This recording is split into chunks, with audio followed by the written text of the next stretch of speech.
o el control central depende de varios receptores distribuidos en nuestro organismo. Por ejemplo, hay los quimioreceptores y los varoreceptores.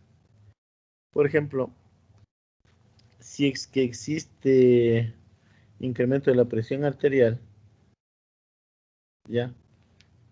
Quienes van a captar esas variaciones de la presión y por estiramiento de las paredes donde están ubicados estos receptores, por ejemplo en el seno carotidio y en el arco aórtico, van a enviar unos estímulos aferentes hasta el centro cardiovascular, donde se regula la frecuencia, el ritmo, el aumento o disminución de la frecuencia cardíaca.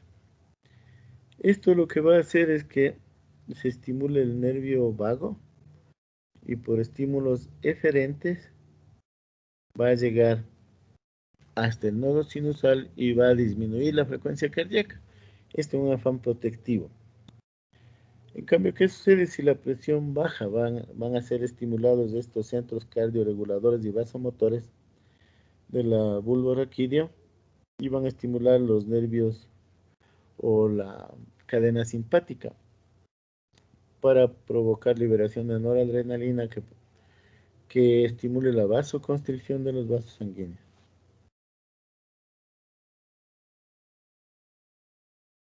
Aquí vemos en el lado izquierdo la inervación de los senos y el cuerpo carotidio. Y aquí están los quimioreceptores y varoreceptores. Aquí están los quimioreceptores en el cuerpo carotidio, aquí están los varoreceptores del arco aórtico y también de la carótida. Recuerden que esto lo que responden es al estiramiento. Si aumenta la presión, hay un estiramiento de las paredes. En cambio, si existe descenso de la presión, estas paredes más bien no se estiran, sino van a retraerse, así sería la palabra. Vemos aquí la representación del arco aórtico y los quimioreceptores del cuerpo carotidio. Entonces, esto es lo que les había mencionado. Los varoreceptores realmente son como mecanorreceptores que sensan la presión arterial indirectamente por el grado de estiramiento de la pared vascular. Entonces aquí está lo que sucede en los varoreceptores si hay presión alta. Si hay presión alta se estira la pared, ¿sí? La arteria y el varoreceptor son estirados. Entonces, ¿qué pasará? Va a haber muchas aferencias, ¿sí? Que vayan a través del glosofaringeo y el vago hacia el centro vasomotor del bulbo boraquídeo.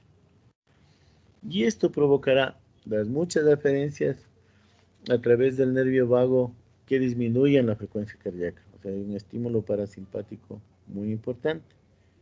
En cambio, ¿qué sucede si hay una presión baja? Aquí se menciona que la arteria y varoreceptor son, esa palabra, no realmente desestirados, sino como retraídos, ¿sí? Y esto lo que va a pasar es que existan pocas aferencias a través de los glosofaringeo y el vago. Estas pocas aferencias van a ser transmitidas al nodo sinusal y va a aumentar la frecuencia cardíaca porque la estimulación parasimpática está disminuida. ¿Sí está claro? ¿Aló? Sí, doc. ¿Aló?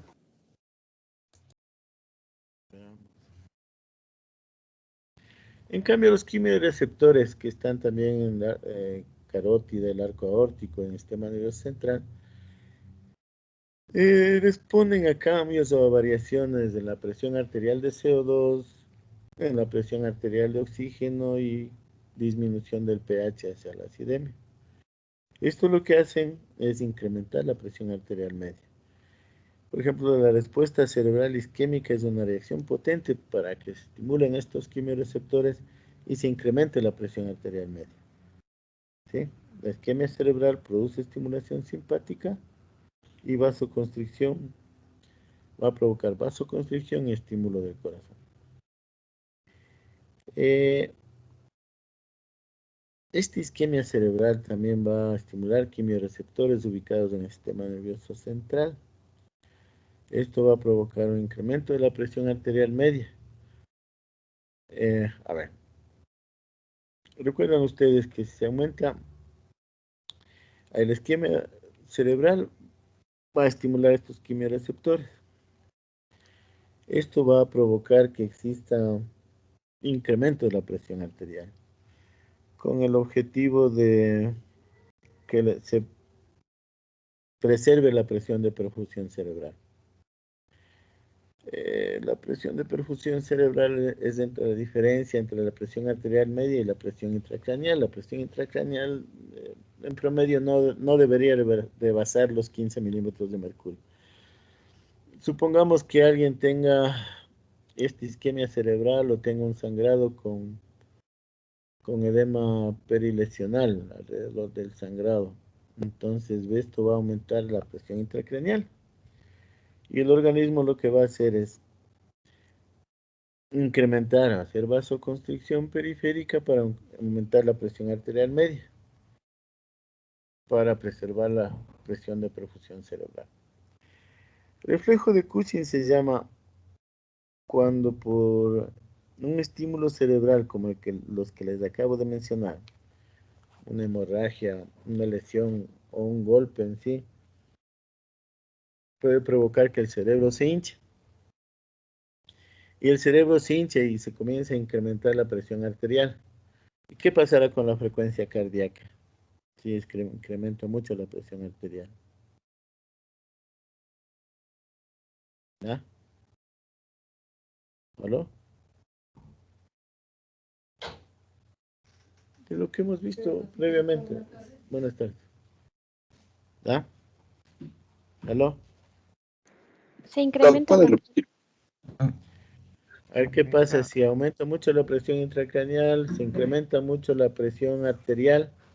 ¿Qué pasa con la frecuencia cardíaca? Se incrementa. Aumenta también. Sí, no aumenta. No, al contrario, acuérdense de los vasoreceptores y los quimiorreceptores. De los vasoreceptores, ¿qué pasa si aumenta mucho la presión arterial? Se activan para bajar, para hacer vasodilatación y disminuir la presión sanguínea. Disminuye la frecuencia cardíaca. ¿Sí? A ver. ¿Se acuerdan de esto? ¿Sí? La presión arterial alta va a provocar estiramiento de los vasoreceptores. Eso va a provocar que existan muchas aferencias a través del glosofaringeo y el vago. Es decir, va a estar estimulado el parasimpático. ¿Sí? Y esa estimulación a través del nervio vago por estimulación eferente. Va a haber muchas aferencias del parasimpático muy estimulado. ¿Y qué pasa con la frecuencia cardíaca? Disminuye. Disminuye, pues, disminuye. ¿Sí? ¿Sí está claro? En un afán de Sí, preservar que no exista mayor daño a los órganos.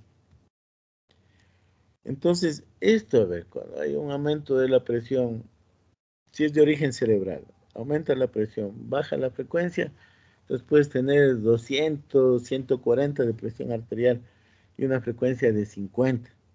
Eso, si es de origen cerebral, se llama reflejo de Cushing. ¿Ya? ¿Qué más? En cambio, si cae la presión, también se activan estos, pero al contrario, van a estimular la frecuencia cardíaca. Aquí están la protuberancia y el bulbo raquídeo, el área de control respiratorio y el centro cardiovascular. Entonces, quimiorreceptores son localizados también en la superficie del bulbo raquídeo, son sensibles a la presión parcial de dióxido de carbono presente en la sangre. Y quimiorreceptores localizados en los grandes vasos que abandonan el corazón son sensibles también al oxígeno presente en la sangre. Entonces, los vasoreceptores, la presión, los quimioreceptores, los cambios en el pH, el CO2 y la presión arterial de oxígeno. ¿Qué pasa cuando nosotros cambiamos, estamos sentados y de pronto nos ponemos o estamos acostados y nos ponemos de pie? Eso hablábamos alguna vez. ¿Qué pasará? A ver, cuenten, ya que saben de los quimioreceptores, de los vasoreceptores, básicamente. Hay una ¿Qué te pasa? redistribución de los líquidos corporales. ¿Ah? Justo como dijo Anton. Puede haber una baja de la presión produciendo una hipotensión ortostática.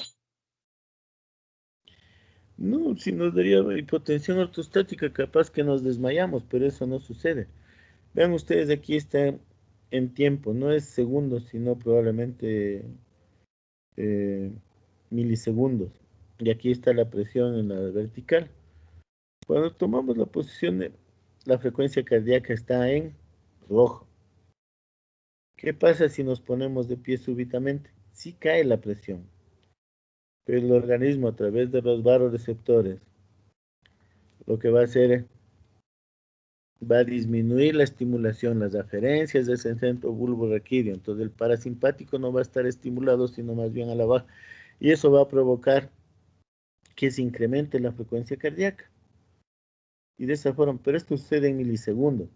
Si no, cada vez que nos levantamos nos caeríamos. ¿Ya? ¿Sí está claro? No. Sí, doctor. Entonces, nos levantamos, cae la presión, se estimula los vasoreceptores, hay disminución de las aferencias del parasimpático y eso va a incrementar la frecuencia cardíaca. Y también va a haber una estimulación del simpático para provocar vasoconstricción, por supuesto, y evitar que la presión no caiga y se recupere rápidamente en cuestión de milisegundos. Si ven aquí, la frecuencia cardíaca está en rojo y la presión está en azul. La sistólica y la diastólica. ¿Sí? ¿Aló? Sí, doctor. Entonces, hemos hablado de cómo aquí está una integración central en el bulbo raquídeo de los cambios o el centro control cardiovascular. Recuerden, entonces tenemos control central, lo neurológico, y hay un control local de la presión, que es metabólica y miogénica. Vamos a centrarnos mucho más en la metabólica. ¿A qué se refiere esto? Aquí está, por ejemplo, hay un control metabólico de la resistencia de los vasos. ¿Qué pasa, por ejemplo, cuando hay productos metabólicos que difunden a través del intersticio? Van a provocar, si una persona tiene fiebre o tiene alguna infección, por ejemplo, lo que va a provocar es que la resistencia de los vasos disminuya por vasodilatación, por algunas sustancias, sea potasio, adenosina, producción de lactato, producción de CO2 o producción de hidrogeniones u otros productos del metabolismo. Todos estos van a provocar hipotensión y vasodilatación e hipotensión, así sería. ¿De acuerdo? Esta actividad metabólica conduce a liberación de productos de desechos que provocan vasodilatación, aumento del flujo sanguíneo y en el afán de provocar más aporte de oxígeno y nutrientes al sitio comprometido. Y el control hormonal de la regulación de la presión sanguínea. Entonces hemos hablado de un central, un control central, un control local. Ahora vamos a hablar de un control hormonal. Entonces en este interviene mucho, está el sistema renina, angiotensina, aldosterona. Aquí está la mácula densa de del riñón y las células yuxtaglomerulares. Bueno, aquí se estimulan para formar renina. ¿Pero dónde vienen los precursores? El angiotensinógeno, que tiene una cadena larga de aminoácidos como 453. Sobre esto actúa la renina, ¿sí? Para formar angiotensina 1, que se reduce en la cantidad de aminoácidos a solo 10. Sobre esta angiotensina 1 actúa otra enzima que se produce a nivel pulmonar, que es la enzima convertidora de angiotensina 1 a angiotensina 2. Como ven, ya disminuyeron la cantidad de aminoácidos a solo 8. Y esta angiotensina 2 es la que va a ejercer varios efectos. Por ejemplo, si ven el cursor, en el hipotálamo va a provocar liberación de hormona antidiurética. ¿Qué es lo que sucede? Se detiene agua y sodio y esto a la final va a elevar la presión sanguínea. También va a provocar una vasoconstricción por activación de los receptores AT1. Y a nivel de la corteza adrenal va a provocar liberación de aldosterona, que también provoca retención de agua y sodio. ¿De acuerdo? Y todo eso contribuye a que la presión sanguínea se eleve. ¿De acuerdo? ¿Sí? ¿Aló? Sí, Doc. Sí, Doc. Sí, Doc. Y por último, recuerden que hemos hablado, a ver, una regulación central, una local, una hormonal, y hay un control endotelial. No te olvides de la clave, de los dos últimos. Ya. Chao. A ver, disculpen, el control endotelial, los vasos de resistencia. Aquí está representado, ¿sí? El endotelio. Y aquí el músculo liso vascular. En este, ¿sí ven el cursor? ¿Sí? Y aquí el endotelio. Sí, Doc. Hacia el lado izquierdo está lo que provoca relajación o dilatación. Relajación de esta vasculatura lisa. Por ejemplo, por prostaglandinas, que ya hemos hablado, la E, la I2. El óxido nítrico. Por ejemplo, aquí están toxinas bacterianas, bradicinina, acetilcolina, sustancia P, ATP, que lo que hacen es liberar óxido nítrico que al final pueden también desencadenar que disminuyan los niveles de calcio en el músculo liso vascular y eso provocar dilatación o relajación de esta musculatura. Y hacia el lado derecho de la diapositiva está lo que provoca contracción.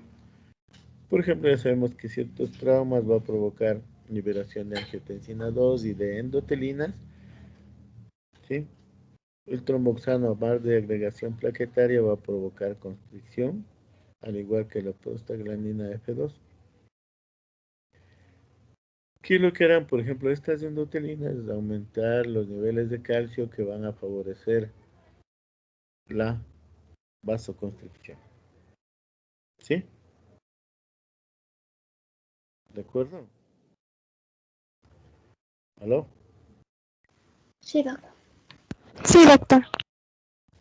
Ya. Ya, ahora sí ahí nos vamos a quedar porque tengo tengo que bajar. Entonces sí está claro hasta aquí cómo se hace el control. A ver, me hace